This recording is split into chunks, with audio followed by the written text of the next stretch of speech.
जय माता दी दोस्तों आज की बड़ी ही सुंदर कथा राधा जी और कृष्ण जी के एक भक्त की। एक संत बरसाना में रहते थे और हर रोज सुबह उठकर यमुना जी में स्नान करके राधा जी के दर्शन करने जाया करते थे। यह नियम हर रोज का था। जब तक राधा रानी के दर्शन नहीं कर लेते थे तब तक जल भी ग्रहण नहीं किया करते थे। दर्शन करते करते उनकी उम्र तकरीबन 80 वर्ष की हो गई थी। आज सुबह उठकर रोज की तरह उठे और यमुना में स्नान किया। राधा रानी के दर्शन को चले गए। मंदिर के पट खुले और राधा रानी के दर्शन करने लगे। दर्शन करते करते संत के मन में भाव आया कि मुझे राधा रानी के दर्शन करते करते आज 80 वर्ष हो गए, लेकिन मैंने आज तक राधा रानी को कोई वस्त्र भेंट नहीं किया। यह विचार संत जी के मन में आया कि जब सभी मेरी राधा रानी के लिए कुछ न कुछ लाते हैं तो मैं भी अपनी राधा रानी के लिए कुछ न कुछ लेकर जरूर आऊंगा। लेकिन क्या लाऊं जिससे मेरी राधा रानी खुश हो जाए। तो संत जी यह सोचकर अपनी कुटिया में आ गए। सारी रात सोचते सोचते सुबह हो गई। उठकर स्नान किया और आज अपनी कुटिया में ही राधा रानी के दर्शन और पूजन किए। दर्शन के बाद मार्केट में जाकर सबसे सुंदर वाला लहंगा चुनरिया का कपड़ा ले आए और अपनी कुटिया में आकर के अपने ही हाथों से लहंगा चुनरी को सिला और सुंदर से सुंदर उस लहंगा चुनरिया में गोटा लगाए। जब पूरी तरह से लहंगा चुनरिया को तैयार कर लिया तो मन में सोचा कि इस लहंगा चुनरिया को अपनी राधा रानी को पहनाऊंगा तो बहुत ही सुंदर मेरी राधा रानी लगेंगी। यह सोच करके आज संत जी उस लहंगा चुनरिया को लेकर राधा रानी के मंदिर को चले। मंदिर की सीढ़ियां चढ़ने लगे और अपने मन में सोच रहे हैं कि आज मेरे हाथों से बनाए हुए लहंगा चुनरी राधा रानी को पहनाऊंगा तो मेरी लाडली खूब सुंदर लगेगी।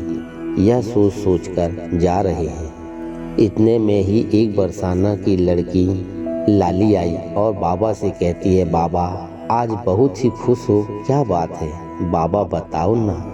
तो बाबा ने कहा कि लाली आज मैं बहुत खुश हूँ। आज मैं अपने हाथों से राधा रानी के लिए लहंगा चुनरिया बनाया है। इस लहंगा चुनरिया को राधा रानी जी को पहनाऊंगा और मेरी राधा रानी बहुत सुंदर लगेंगी। उस लाली ने कहा, बाबा मुझे भी दिखाओ ना आपने लहंगा चुनरिया कैसी बनाई है। लहंगा चुनरिया को देखकर वो लड़की बोली, अरे बाबा राधा रानी के पास तो बहुत सारी पोशाक है तो ये मुझे ही दे दो ना। तो महात्मा बोले कि बेटी मैं तुमको दूसरी बाजार से लाकर दिलवा दूंगा। ये तो मैं अपने हाथ से बनाकर राधा रानी के लिए ले जा रहा हूँ, तुमको और कोई दूसरा दिलवा दूंगा। लेकिन उस छोटी सी बालिका ने उस महात्मा का दुपट्टा पकड़ लिया। बाबा ये मुझे दे दो। पर संत भी जिद करने लगे कि दूसरी ही दिलवा दूंगा। लेकिन वो बच्ची भी इतनी तेज थी कि संत के हाथ से लहंगा चुनरिया को छीन कर भाग गई।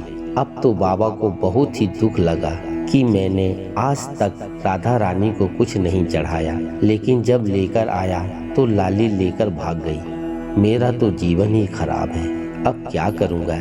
यह सोचकर संत उसी सीढ़ियों में बैठकर रोने लगे। इतने में कुछ संत वहाँ आए और पूछा, क्या बात है बाबा आप क्यों रो रहे हो। तो बाबा ने उन संतों की पूरी बात बताई।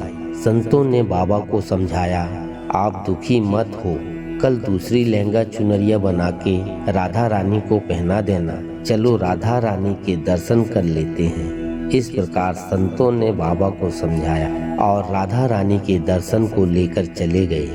रोना तो बंद हुआ लेकिन मन खराब था क्योंकि कामना पूरी नहीं हुई ना। तो अनमने मन से राधा रानी का दर्शन करके संत जा रहे थे और मन में ये सोच रहे थे कि मुझे लगता है कि किशोरी जी की इच्छा ही नहीं थी। शायद राधा रानी मेरे हाथों से बनी पोशाक पहनना ही नहीं चाहती थी। ऐसा सोचकर बड़े दुखी होकर जा रहे थे। मंदिर आकर राधा रानी के पट खुलने का इंतजार करने लगे। थोड़ी ही देर बाद मंदिर के पट खुले तो संतों ने कहा कि बाबा देखो तो आज हमारी राधा रानी बहुत ही सुंदर लग रही है। संतों की बात सुन कर के जैसे ही बाबा ने अपना सिर उठा कर के देखा तो लहंगा चुनरिया बाबा ने अपने हाथों से बनाकर लाए थे, वही आज राधा रानी जी ने पहना था।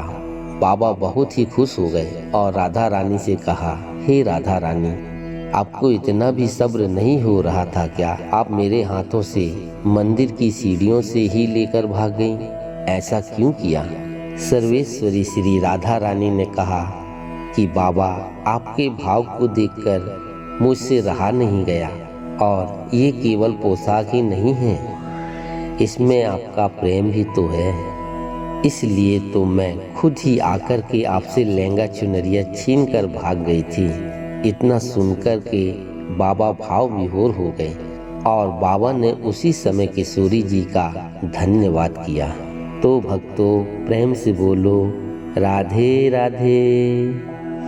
दोस्तों यह वीडियो अगर आपको अच्छी लगी हो तो लाइक करें, शेयर करें और सब्सक्राइब करना बिल्कुल ना भूलें। दोस्तों वीडियो के अंत तक बने रहने के लिए आपका बहुत बहुत धन्यवाद। कल फिर मिलेंगे एक नई वीडियो के साथ में सुबह 6 बजे।